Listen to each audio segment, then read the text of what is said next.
L'annulation par le tribunal de l'Union européenne de l'accord de pêche avec le Maroc au prétexte qu'il faudrait prendre en compte les velléités indépendantistes du Front Polisario sur le Sahara occidental, selon moi, n'est pas tenable.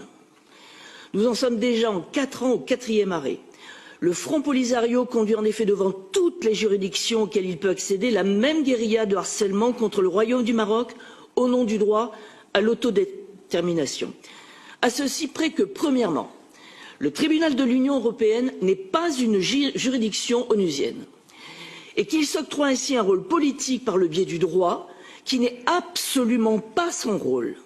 Il porte gravement atteinte à la souveraineté des États et aux intérêts des États membres, dont aucun d'ailleurs, que je sache, n'a reconnu ici le Sahara occidental.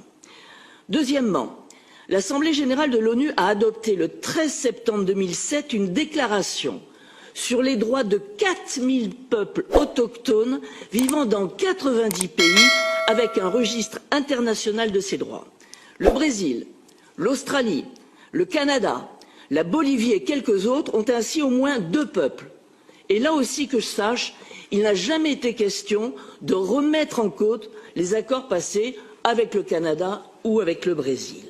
Enfin, est-ce le lieu ou le moment d'ailleurs de rappeler quand même que l'Algérie n'a jamais voulu entendre parler d'un peuple de Kabylie dont une prétention latente à un droit à l'autodétermination l'indispose aussi. C'est bien dire l'ambiguïté de ce droit vis-à-vis de tous les accords passés que nous traitons ici aujourd'hui, je pense.